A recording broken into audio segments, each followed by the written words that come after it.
What is going on, baseball fans? Welcome to Baseball as Intended, the podcast, episode 15. This is your host, Yeyo, alongside my good friend, Jon.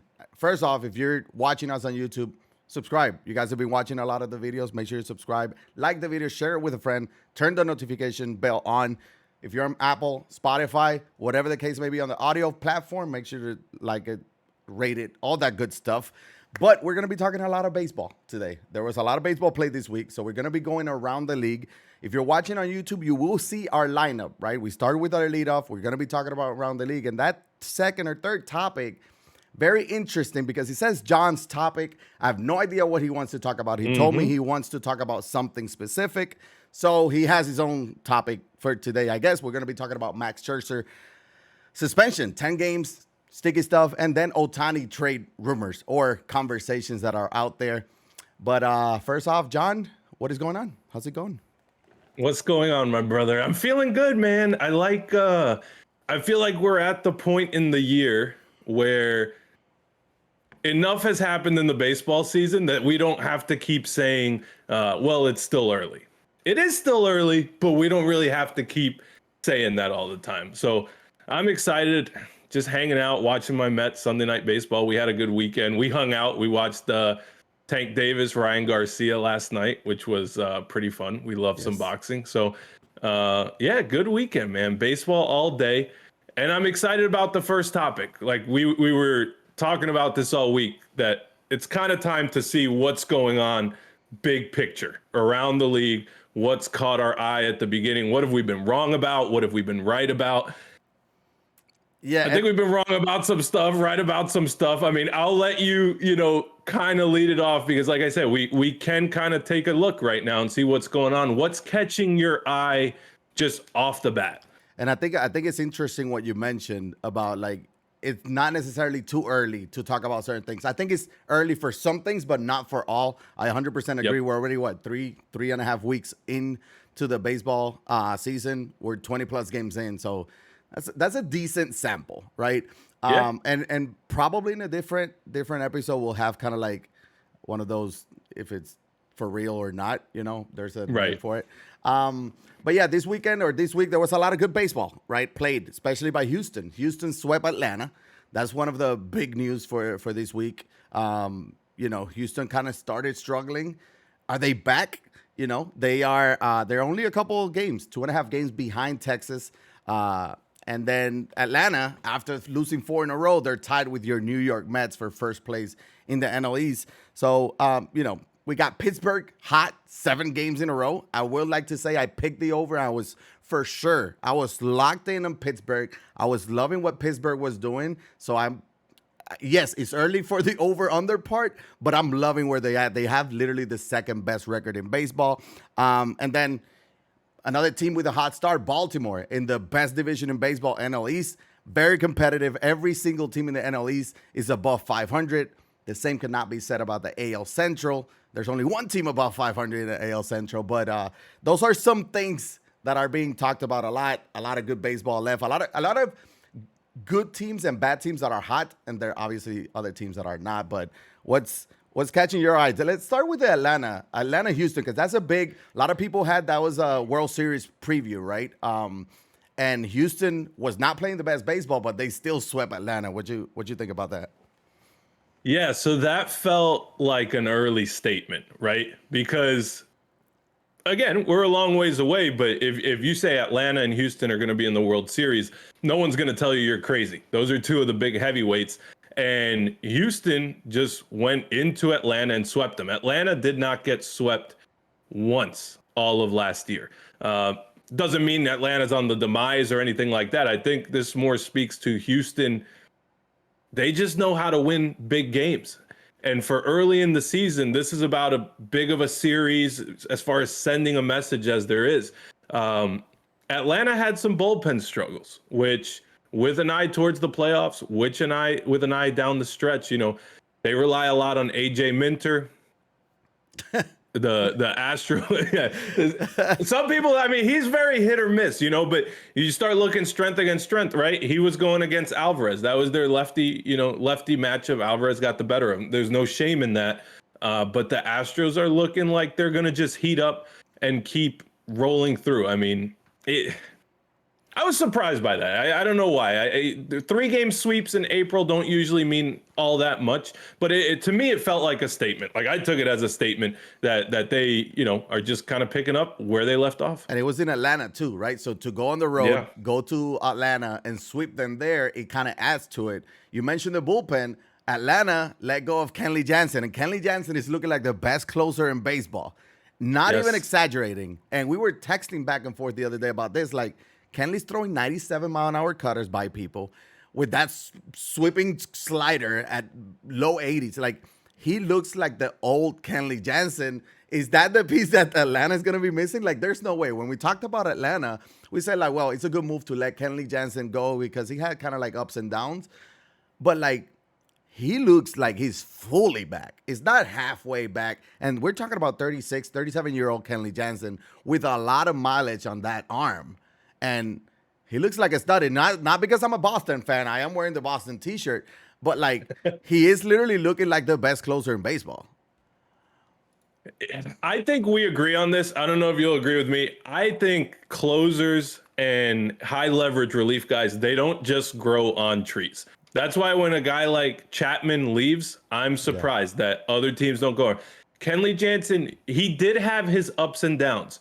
But he also, and I think I told you this, I saw a lot of him when he was in Atlanta against the Mets, and he was still a closer. And at worst, a really good 8th inning guy. And so for a team with World Series aspirations, I think it's very hard to let guys like that go and say, we'll just replace them because they're not what they used to be. Those are risky moves, and teams do it a lot. We know all the time. They go to the winter meetings, they go in the offseason, they say, we're going to find that diamond in the rough reliever. And a lot of times it works. But I don't like how quickly teams let some of those guys go because the closer thing is also a little bit of a mental thing. Kenley Jansen has that mentality. A lot of these guys have that mentality where you're like, okay, you're not the same that you used to be, but I think you can go get 3 outs when it matters. And so we'll see how the Braves, bullpen shapes up, but it did cost them a little bit in this series. And I think with Jansen, it is a little bit of a small sample size, but it's been 7 scoreless. He right now, I'm looking at his baseball reference page. His strikeout per 9 is at 14.1, and it's the first time that it's over 14 since 2017. He was an all-star that year. You know what I mean? That was 6 years ago. He looks like an all-star right now, so good for him. Obviously, Boston, that was kind of like one of their weak areas was bullpen, so he's definitely picked it up there. What about Pittsburgh? I mentioned it earlier that I picked the over, and I was locked in on the over. I can't even remember the over under. I think it was like around 76, 77. Right. And I even said that I thought they were close to 500 baseball. They're playing out of their minds. They've won 7 straight. They got the second best record in baseball. Obviously, the best record in baseball is Tampa. We've talked about them for 2-3 straight weeks. It feels like every single week. They're still playing amazing baseball with an 18 or 19-3 record. But Pittsburgh is a little bit of a surprise there. You got Texas as well with a little bit of a surprise, 14-7 leading the AL West. Are they for real? Because Milwaukee started hot, and that was one team that I picked like under. There's no way. The offense, I know that it's all on pitching. They're 15-7. Obviously, Pittsburgh is half game ahead with 16-7, but are they for real? Like, and I'm not saying for real World Series, but like, can they really make a playoff? Are they going to have a year? Are they going to have a year? Are they going to be in that wild card race at least? So that's what I find interesting about this time of year. It is early, but when you get off to a start like this, your chances of being in the wild card race are already much more for real with the expanded playoffs. Mm-hmm. You don't have to wait till the All-Star break to say, okay, we're playing well. You have a good chance. Now, I think that division, the Central, when we look how it's shaping up already, Milwaukee, I still think they're a very good team. They, like you said, they started hot. They're still 7-3 in their last 10 as I look at it. The Cubs have the best run differential of the top 3 teams. So Pittsburgh plus 25, Milwaukee plus 27. The Cubs are only 12-9 sitting at third, but they're plus 39. Yeah.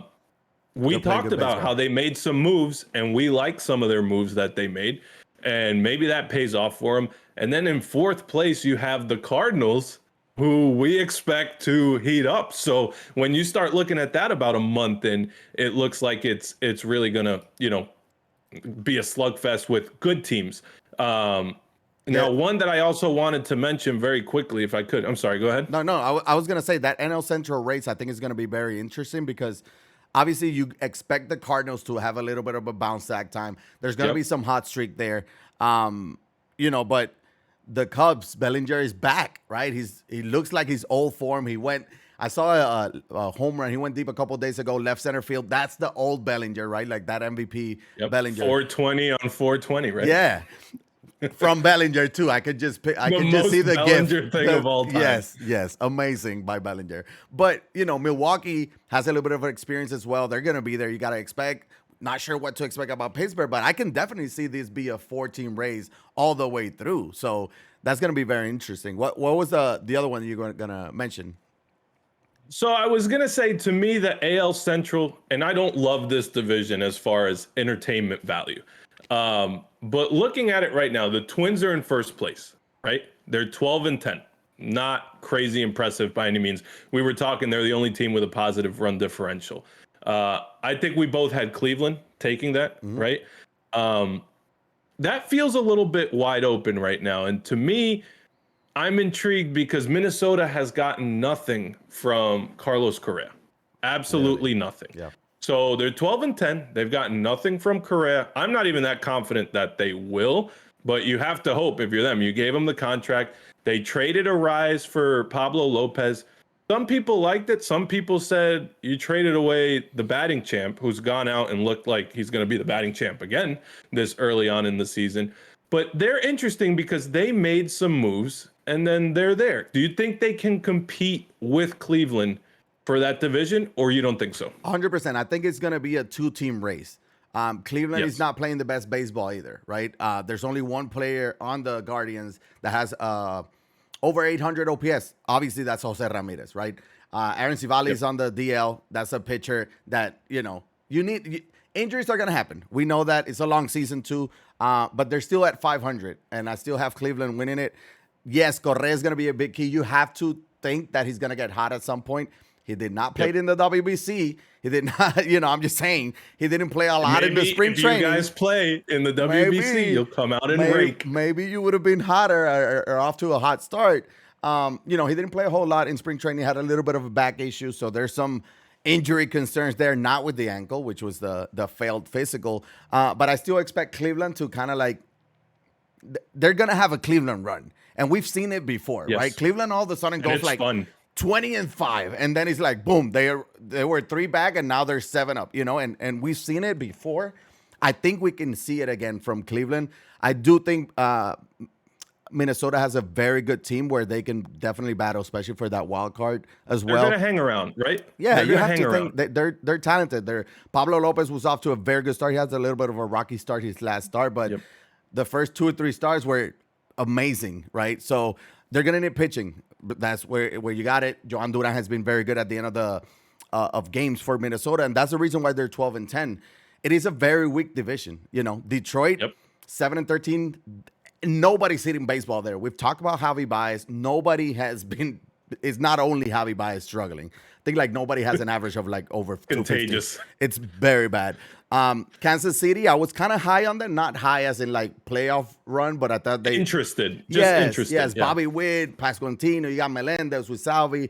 They started off getting shut out 3 of the first 4 games, and it feels like they're out. They're off to a 5-17 start. Awful. And then the White Sox, I said that I did not expect them to be in the hunt, and they're 7-15. They are struggling. Obviously, they just coming off a series against Tampa.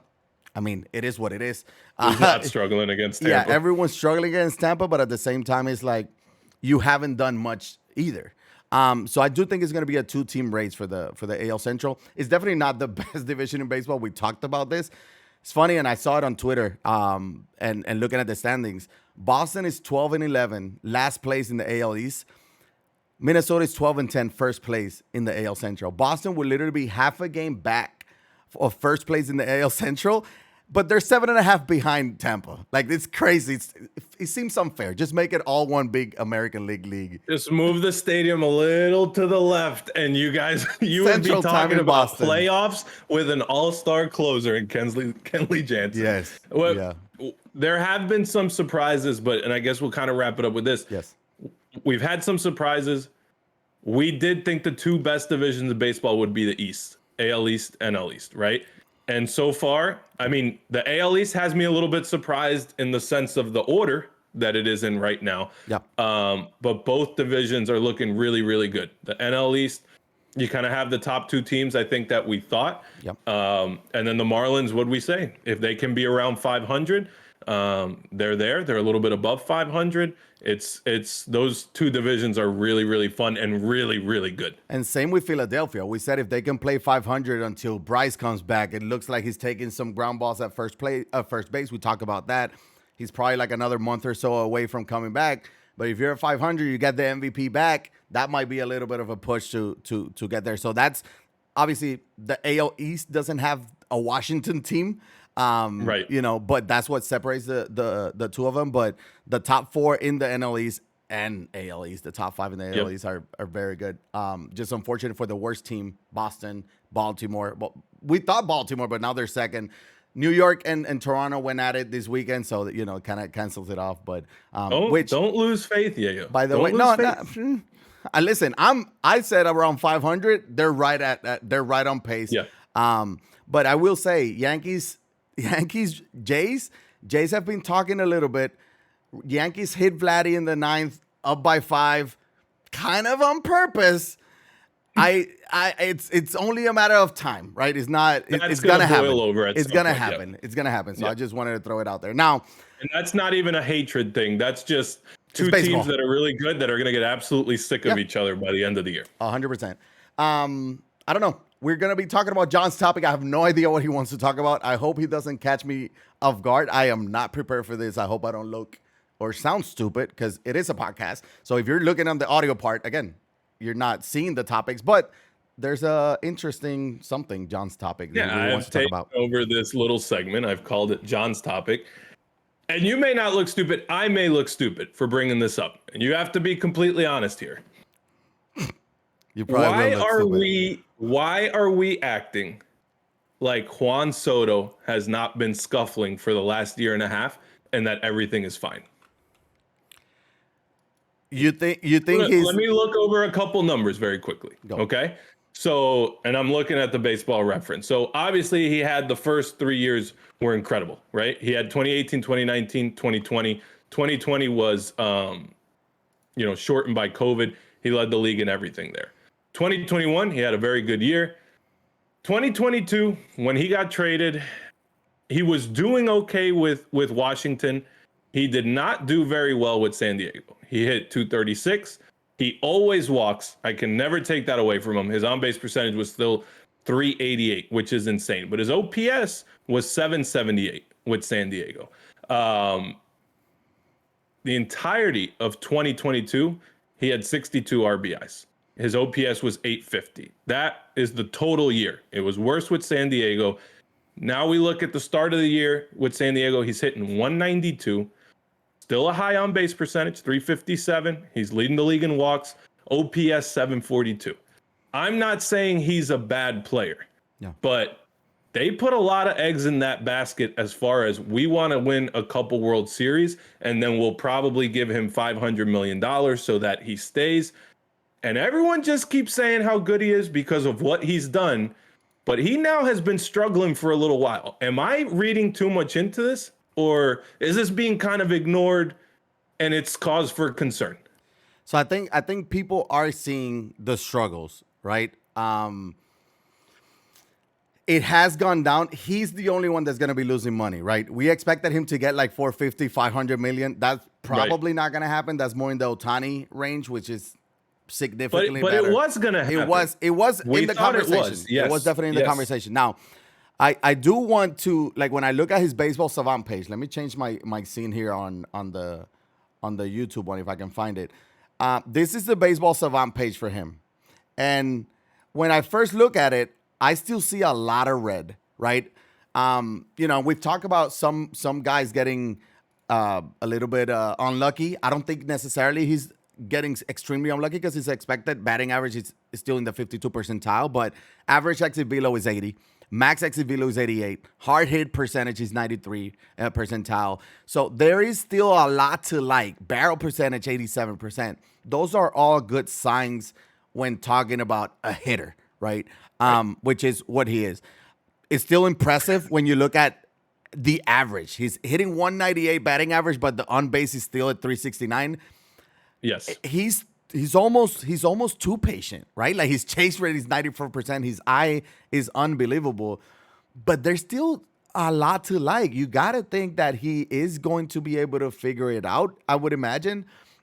He's very talented. He's still very young, 24 years old, which is unreal. I feel like I've been watching him for 20 years already, or 10. Yeah. But there's still a lot to like about him. He's still going to get paid.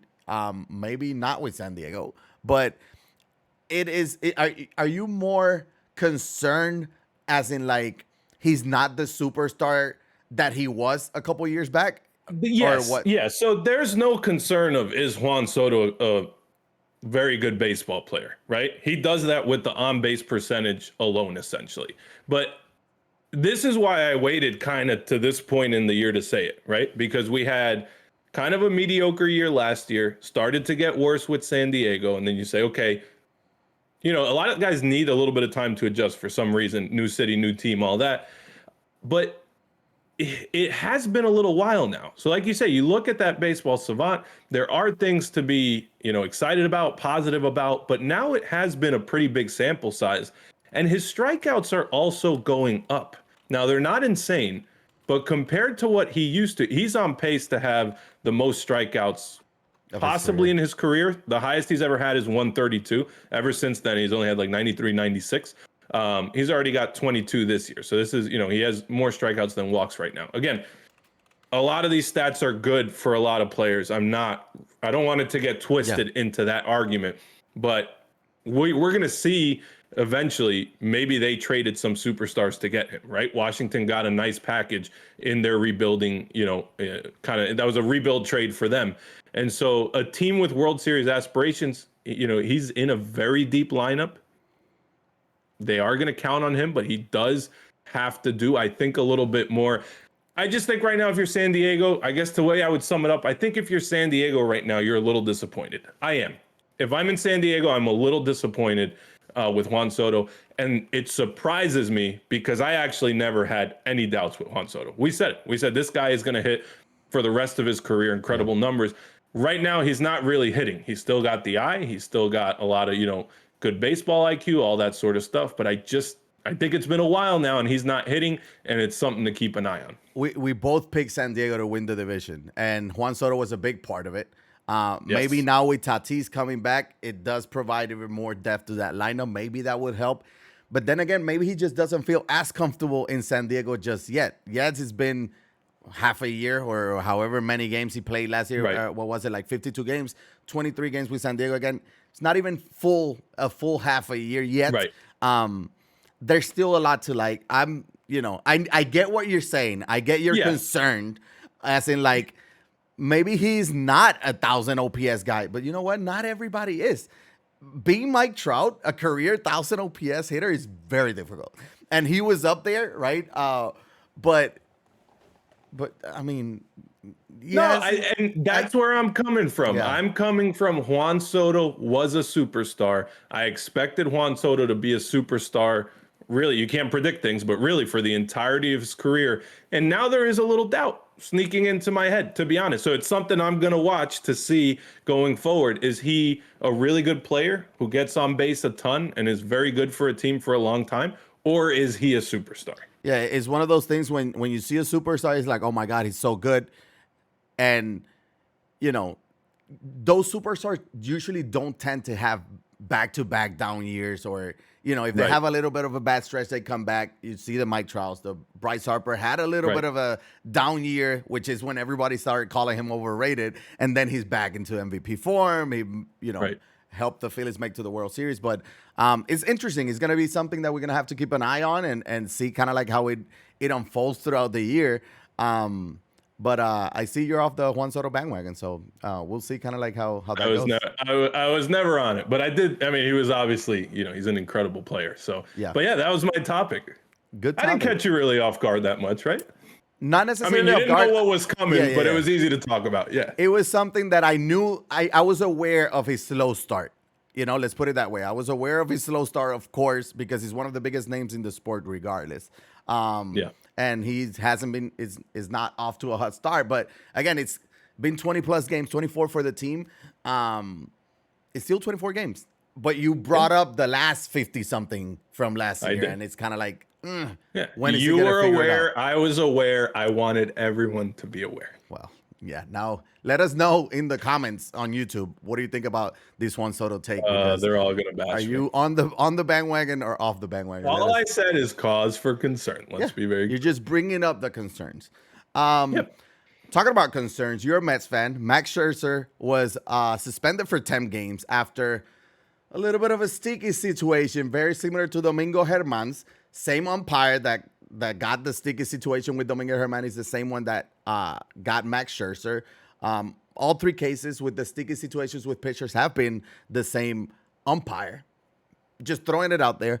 But Max Scherzer was suspended for 10 games. That's how it is for pitchers. Make sure they missed at least 2 starts.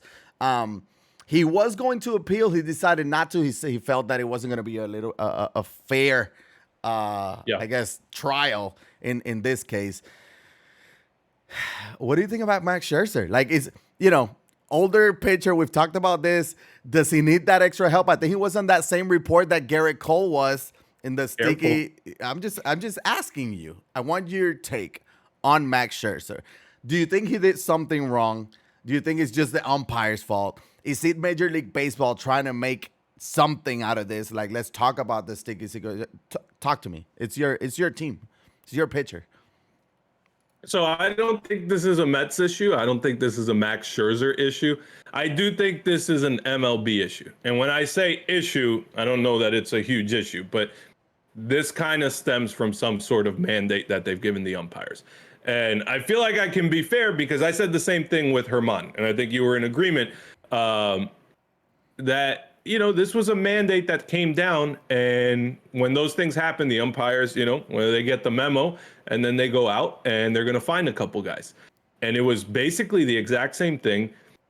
Scherzer was so adamant that it was just rosin that he convinced me, to be honest with you. He was so adamant about it.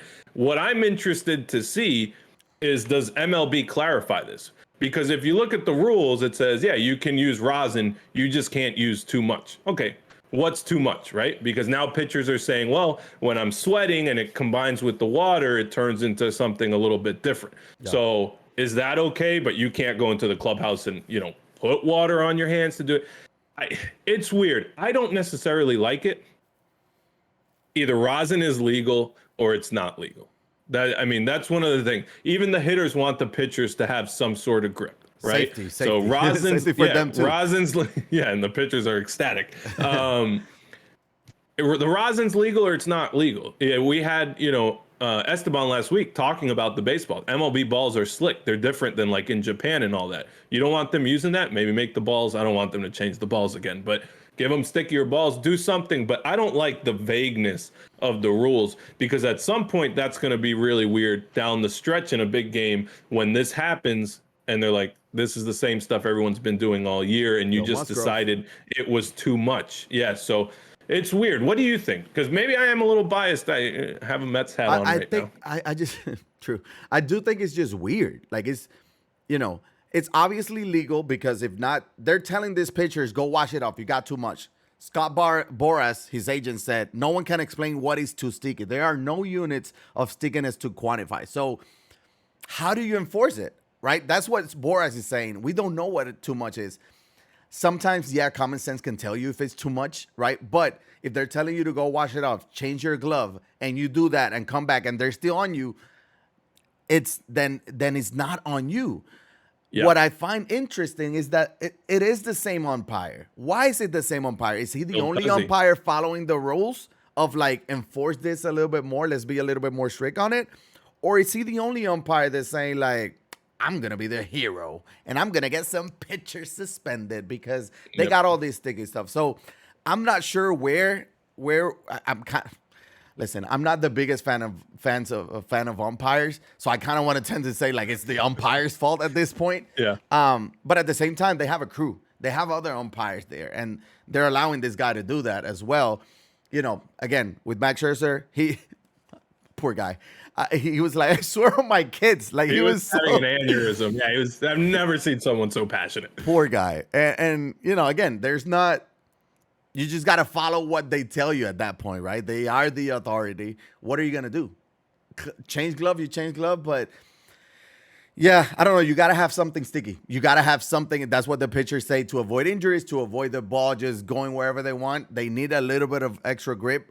Rosin is allowed, just not too much. Talk to the pitchers. Talk to the teams. Tell them what is too much. Or, you know, maybe it can be extra visible, or maybe you're not supposed to hold the ball and get stuck there for 3 seconds. Something. Come up with something. And rosin is not new, right? This is not something new that they're trying to figure out. Now, you bring up a good point, it being the same umpire every time. I do think that MLB, though, supports him in that, because the Herman thing raised a lot of eyebrows, right? And it was very weird. Like you said, he was allowed to go in. So it's like, you're not really doing anything wrong. We're not going to throw you out, but go clean it off. And then he came out and then they threw it off. That got a lot of eyeballs and a lot of people that rubbed them the wrong way. We thought that was kind of an issue. MLB obviously saw that. And I think if they had an issue, they go to Phil Cuzzy and they say, don't do that anymore. Apparently they just said, hey, keep it up, you buddy. Did great. See who you can get next. You did great. He said, I'm going to be umpiring in the World Series if I keep this up. Like, I'm going to get so many promotions. Go for a bigger name next time. Max Scherzer, it is. Yeah, so I think that kind of shows that it has MLB's stamp of approval in a way. Maybe I'm reading too much into it, but if they'd had an issue with how he handled the Herman situation, I think they talked to him and he doesn't do it again. So I think they're on board. Hey, if you're going to allow a little bit of rosin, allow a little bit of steroids. You know, just a little bit of steroids. Just a little bit. Everything in moderation. Yeah, just don't go overboard, you know. But I do think Go ahead. Sorry, you need that hard and fast rule. Like you said, who's deciding this? You have the pitch clock. People get mad when they get pitch violations on them, but hey, it's a clock. When it hits 0, that's it. When you start talking about rosin, some guy just touches your hand and says, I think that's too much. And that's going to cause controversy. That's not, stupid. People aren't going to go quietly, you know? And I think what was also interesting was Scherzer not appealing the suspension of 10 games, you know? Yeah. He doesn't think it's going to be a fair appeal.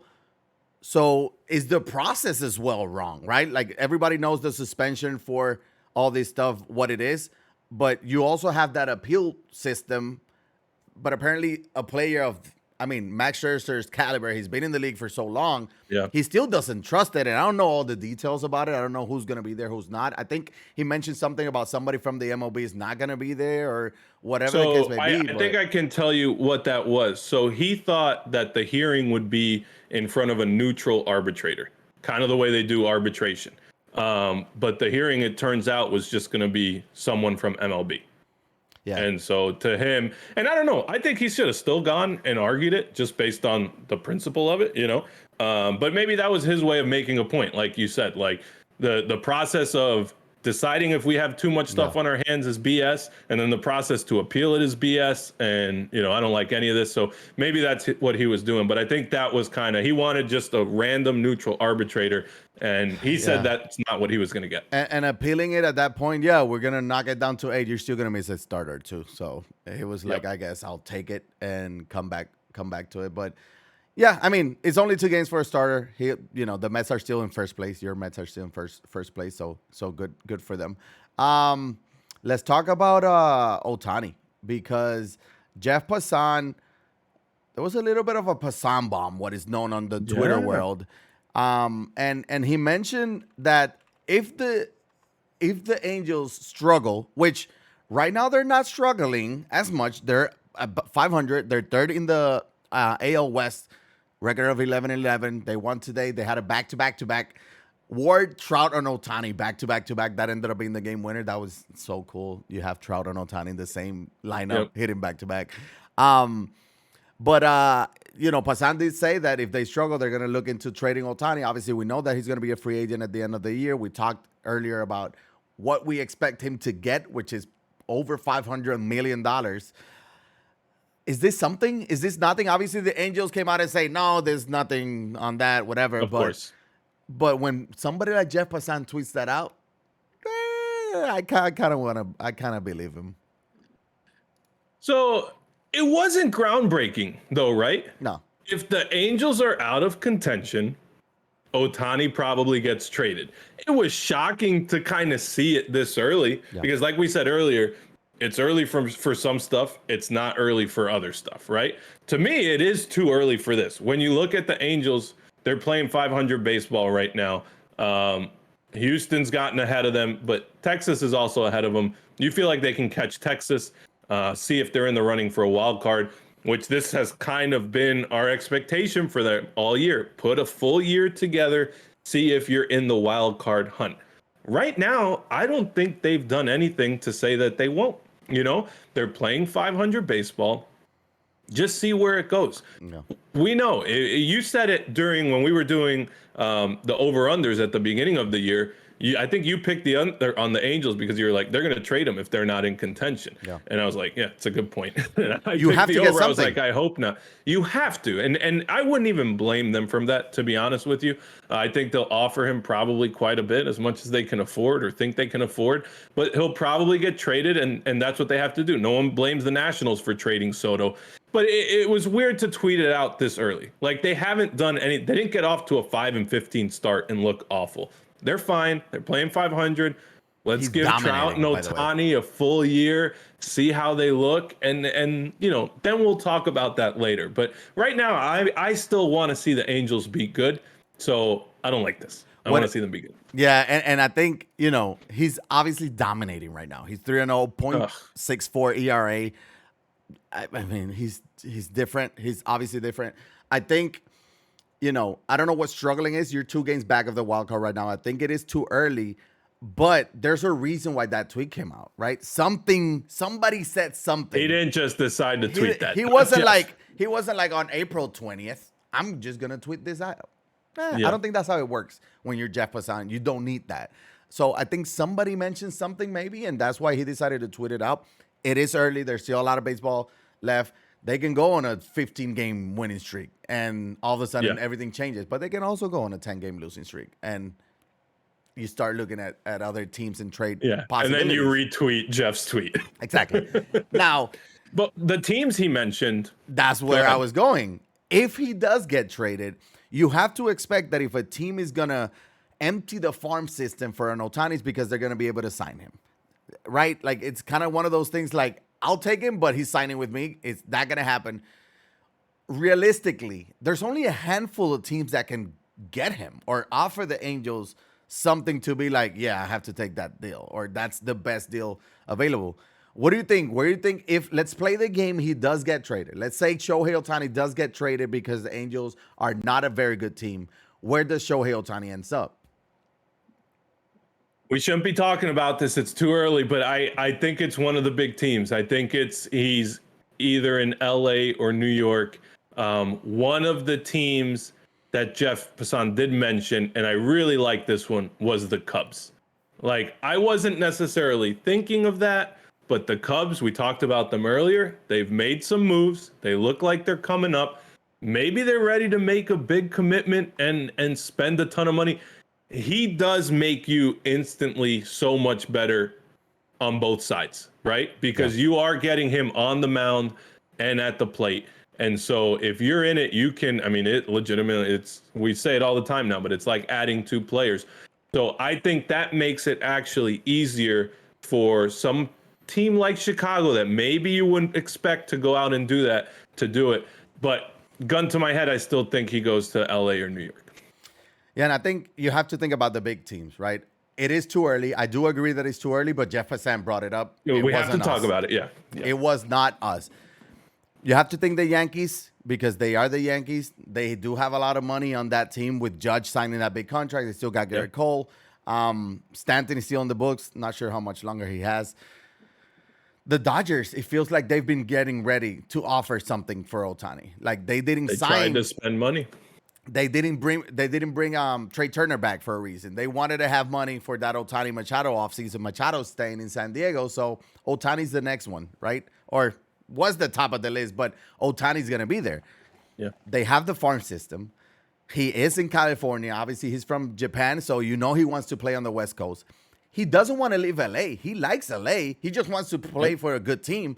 It makes a lot of sense for it to be the Dodgers. I would literally offer them whatever they want if I'm the Dodgers as well. Some sneaky teams I know that they've mentioned. Seattle, it is the West Coast. There's that Ichiro connection. I know Ichiro works, is there in that somewhere. Yeah. He has a position with Seattle there. I would imagine he can make some phone calls and make things happen. And the Giants have a lot of money. They try to spend a lot of money. I remember you saying San Francisco is not your fault. Nobody wanted to sign with you. Maybe Ohtani does. Bay Area, still in California, West Coast. They have a lot of money, but at the same time, he does want to compete. He's made that very clear. So I just don't think he can compete with the Giants anyway. So I would probably go Dodgers. If I had to pick one team, I would pick the Dodgers. I think so. And that's a tough one to pick because there's a couple, like we said, a couple big market teams that could. I would like the Giants, to be honest, in a sense of that would be the biggest blessing in disguise type thing ever. Like they were so bummed out that they couldn't get their two big guys. And if somehow that turned into them getting Ohtani, I think it would be sick. I think San Francisco, that's a good baseball town too. I mean, how many home runs would he be hitting into the water? Everyone would be out there again. It would be pretty sick. But yeah, this is definitely another, like we said, the storylines start to develop, right? We've already talked about a couple. You look at the Angels now for two reasons. Are they going to finally put it together and compete? And if not, we have the biggest blockbuster at the trade deadline, that we've had in a very, very long time. So it's fascinating. Very interesting stuff. That's something that this is going to be a topic of conversation probably for the rest of the year. Until we know more and kind of like see where the Angels are going. But again, I think it's too early for that, but it's never too early to talk about what would happen. Jon, walk us off. Anything you want to mention, anything you missed, anything you want to fix, anything you're looking forward to this week. What you got? Well, I just want to clarify. Juan Soto? In the comments. Juan Soto? Yeah. I don't think Juan Soto sucks. Okay. I am just wondering if he's going to be a superstar for the rest of his career. That is all. Don't come at me in that sense. But no, I actually love this part of the year in baseball, which is weird because you just have to grind it out. That's what baseball is. Overcome the injuries. Like we talked about the Pirates, and we didn't even mention it earlier. They lost O'Neal Cruz, which when that happened, we were like, man, the Pirates are kind of buzzing, and this went down. Like, they'll have to wait till next year to kind of, really do what, we're expecting them to do and improve. And they're just kind of overcoming that. You see that with a lot of teams. The Mets have pitching injuries. You just got to go out, grind out series wins, and see where you stand, All-Star break after the All-Star break. So I love it. I just want to keep seeing these storylines kind of develop. What about you? Couple series that I'm looking forward to. You mentioned Pittsburgh. They're going to be playing the Dodgers. They got the Dodgers coming into town. That's a good matchup. See if take 2 out of 3, right? Hey, take 2 out of 3. Let's see if you're for real, Pittsburgh. You got the Dodgers coming into town. I like Atlanta, Miami. All that NL East battles are gonna be very interesting. Sandy's is gonna be pitching. He's off to a very slow start, but Luzardo has picked it up for Miami. So interesting. I think he still looks good. He just has to find his rhythm again. Yep. And more with the Angels. I want to see them win as well. They're going to be playing Oakland, and we were not wrong about Oakland being one of the worst teams in the history. They are making us look very smart. They're coming into town to face the Angels, so that's something to be looking forward to. But that will do it for episode 15 of Baseball as Intended podcast. Again, check us out on all social media. If you're watching on YouTube, make sure to like and subscribe. Let us know in the comments that you disagree with Jon's Juan Soto takes, and Apple and Spotify. Subscribe, rate it, all that good stuff, and we will check it on episode 16. Adios.